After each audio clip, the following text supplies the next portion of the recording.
All right, so this is probably what everybody watching is waiting for, the rundown from Down Under. Um, Chuck, I know you're a big time media boy. You can't say it, but Seth, I think me and you can agree. Fuck Austin Hill. Yeah, fuck him. Yeah, dude. Like Piece of shit. he wants to be Dale Earnhardt, but he wouldn't be a scab on Dale Earnhardt's ass. Let me just say it right there to quote the great Bobby Hamilton. Rest in peace, my boy. Yeah, I mean, dude. If SVG, AJ Allmendinger, we knew this was going to be an absolute banger of a duel, and it absolutely was that. SVG made some of the most incredible moves I've ever seen on a road race in a stock car.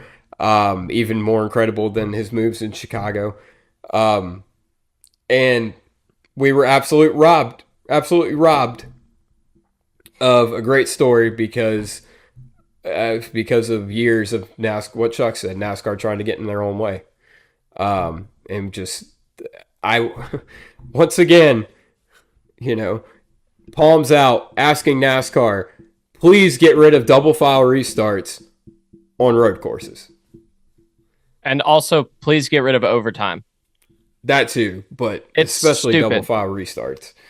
You can't explain to me why a caution coming out entitles someone in third or fourth place to be within touching distance of the race leader, who was previously 9 seconds away or whatever.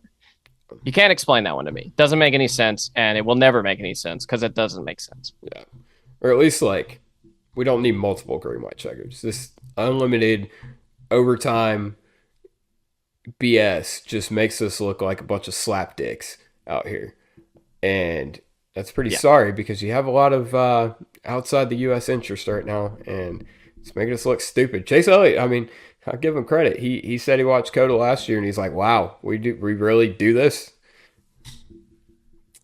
Chuck, No, yeah. 100%. Yeah, I will say the mid portion of the race, because I missed a good portion of stage 3.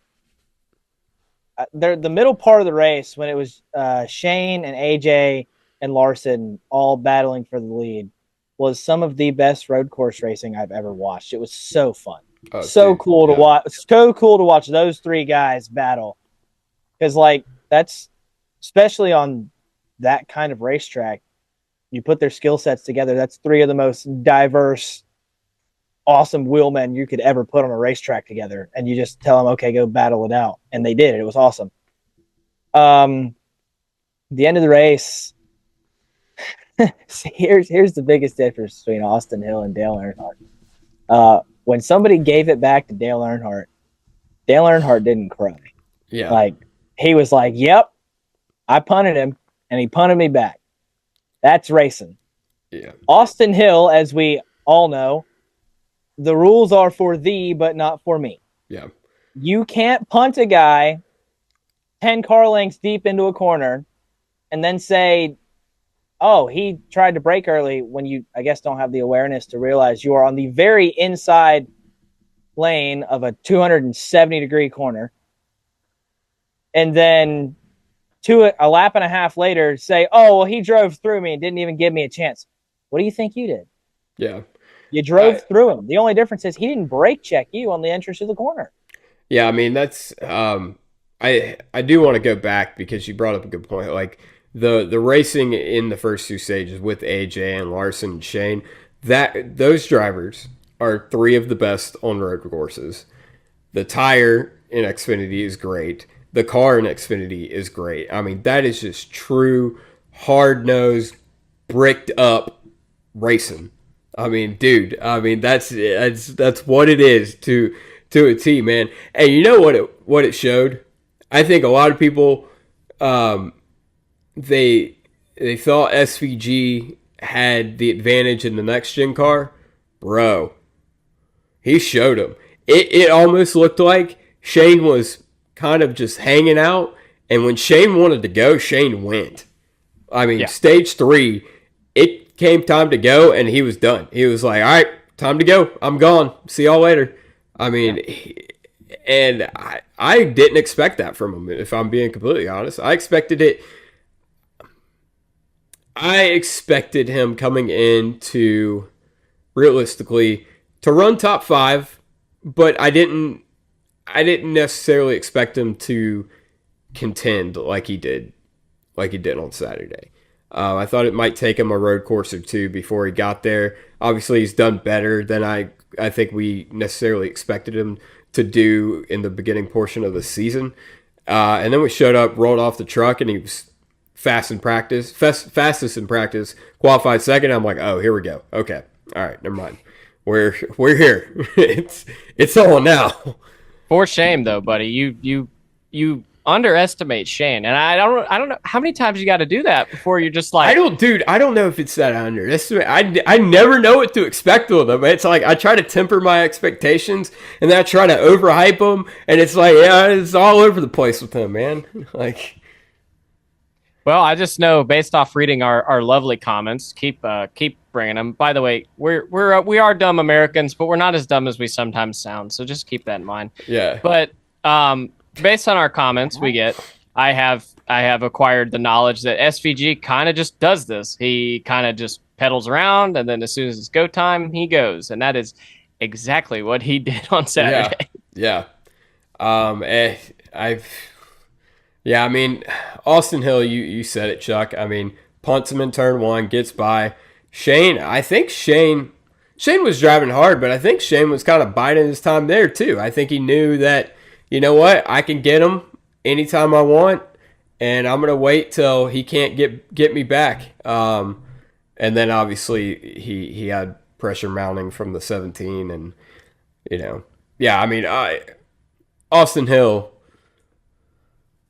dude, I mean, how are you going to get out and cry when you literally brake check the dude and then be like, oh, look at his front end. Like, look at all the damage to it. Clearly, that shows how hard he hit me. Yeah, no shit. He tried to cross you under and you stopped in the middle of the corner. Like, yeah. I mean, I don't know, dude. Like, I don't understand. Ryan Mosley, our good friend Ryan Mosley, known Austin Hill fan. So we'll embass him in the comments for that one. Don't do that to him, buddy. We might actually happen. Yeah. Yeah. I'll put his Instagram in the I'll put his phone number in the bio. Hey, feel free. He's gonna get called. You gotta call him at any time of day. You gotta collect call from Auckland, Australia, to accept the charges. Auckland. New Zealand. We're gonna get killed for that. We're gonna get killed for that, buddy. I was gonna say you gotta bleep it out. Yeah. I was trying to combine, but never mind. Anyway, but yeah, he brought up to me. I sent him a very level-headed and not strongly worded message about Austin Hill last night. Why do I not believe that? My emotions maybe got the best of me just a little bit. I was a little bit. I didn't know. Well, look, man, Shane's done a lot for this channel. He made my Chicago trip, and you know what? I didn't know how I was going to react when Shane ended up in the battle for the win, and I guess I go a little bit fucking insane when it happens. I was pretty excited that the Mans was going to win. Well, anyway, I just remember. Hold on. I didn't even get to the point of my story yet. Oh, okay. So I send him this text, and he goes, man, he's like, Austin Hill's a big boy. He's country strong. I don't know if Shane should be messing with him. I go, bro, have you seen Shane Van Gisbergen, specifically just how built he is? Like, bro, I'm pretty sure dude grew up, like, fighting kangaroos. Like, I think he could take Austin Hill. Like, are there kangaroos in New Zealand? I don't know, dude. Look, every time we say something that might be one or the other, we get someone in the comments. Well, that's why we got to say it. We got to learn somehow. Got to be careful. We got to be careful. Like you said, we're dumb Americans. And Shane made us look like it on Saturday because he kicked everybody's ass. This is true. And then never mind. I'm not going to say that. No, but I was sitting there. Someone needed to get on the radio because Shane was being patient for the last 2 laps and, not pushing the issue with Austin Hill. Someone needed to get on the radio and be like, hey, the guy right behind you, the 17, he's got fresh tires. Maybe go. I mean, that's true, but up until really, I mean, when we took the white, I still wasn't entirely sold on the fact that Larson could get there. As soon as they went through the S's, it was abundantly obvious. Exactly. Though. Yeah. And by that point, it was too late. It was too late by that point. Yeah. But even then, just as a be aware of that. I don't know. Maybe not. My least favorite part about this whole thing is that there's going to be a portion, now they may be small, but I don't care, they shouldn't exist at all, of the NASCAR fan base. It's going to be like, oh, look at this Shane guy from New Zealand. I didn't see any of it. I didn't see a single. I was thinking that too. For a win. I was thinking that too. I didn't see a single bit of that. Everybody was like, nah, fuck this dude in the 21 car. I mean, I think that's kind of the consensus, but if there is anyone out there that thinks that, I just want them to know and get it in their head that he has been pretty clear about the fact that he's not that guy and doesn't want to be that guy. Yeah. But when the guy that you're trying to pass just punted you 7 stories deep into turn 1, door's kind of open. Like, I don't know. I've seen enough clips of him getting pretty rough in supercars. I feel like he's going to warm up to it and kind of maybe not Austin Hill level, but as disappointed as I was after this race, there's a lot of things I take from this that I'm proud of with him. And that's there. Like I said, there was a lot of people that said, because Chicago worked out the way it was and it was single file restarts and and he didn't get the normal chaos of NASCAR. Like I said this last week after Phoenix. I think he proved to everyone that, you know what? I can hang with him. When it comes down to push and shove, double file restarts, whatever, I can hang with him. He showed that on the first overtime restart. He's gone, yeah. He shoved him out wide, and he was gone, yeah.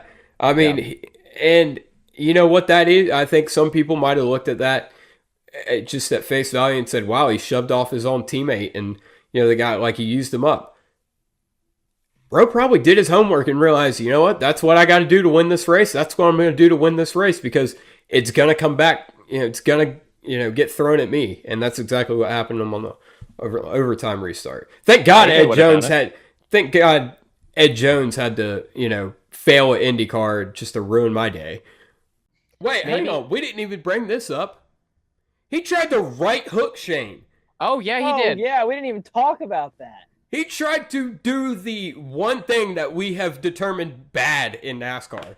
I kind of almost wish he had at this point because then he would be sitting on his ass next week. Because that'd be awesome. Shane got a penalty anyway, so he tried. He tried. It's sad that Shane knew it was coming too and immediately tried to get. Yeah. What's funny is watching it live. I saw him cross under, and I was like, I saw him dive toward him, and I was kind of like, is he really doing what I think he did? By the time they cut back to them, Shane was all the way by him. So I didn't notice. I couldn't tell, obviously. And then finally that picture came out. I was like, I fucking thought he did that shit. I kind of thought the same thing. It was like, I saw it, but I was also watching the Carolina game and I was like, I don't know. Okay, whatever. And so I didn't really put much thought into it after that until you guys sent me that. Imagine that being that just out of touch to move a guy, and then when he tries to not even really move you back, just pass you back, you brake check him, and then you're so mad that happened that you try to right hook the same guy, and then get out and cry. 29 years old. Yeah, moving on to the Cup race, he didn't really get a shot. He was creeping up through there, and then he got a speeding penalty, right? He did, and then he lost first gear. Yeah, that's right. Okay, yeah. So obviously the Cup race was left to much to be desired. I think it would have been a tough road to hoe anyway. He just didn't have the track position all race. I think qualifying he didn't the run he really wanted. So. Yeah. Which is kind of interesting though, because he's got 3 Cup starts now, obviously, and the Chicago was obviously the win, and then Indy, they have steering problems in that race. of some kind? There was something. I can't Something was remember if amiss that in the was it. car. He was sick. Sick as a Was he dog. sick? Yeah, he was sick as a dog for Okay, so Indy. there's that too. Um, but yeah, so he had that happen at Indy, and now he loses first gear in this race. So just kind of funny how that is. Like I don't think he would have won either of these races, but he probably could have been back, top 10 or top half the top 10 or something like that. I think he would have gotten a top 10, top 5. I think they could Yeah. have pulled some strategy and maybe got him on the Alex Bowman or Christopher Bell strategy and gamed him a little bit track position.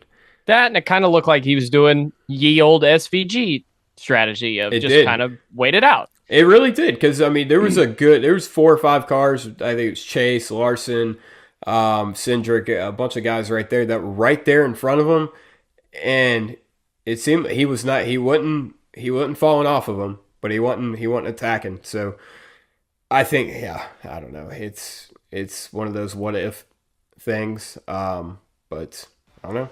On to Richmond.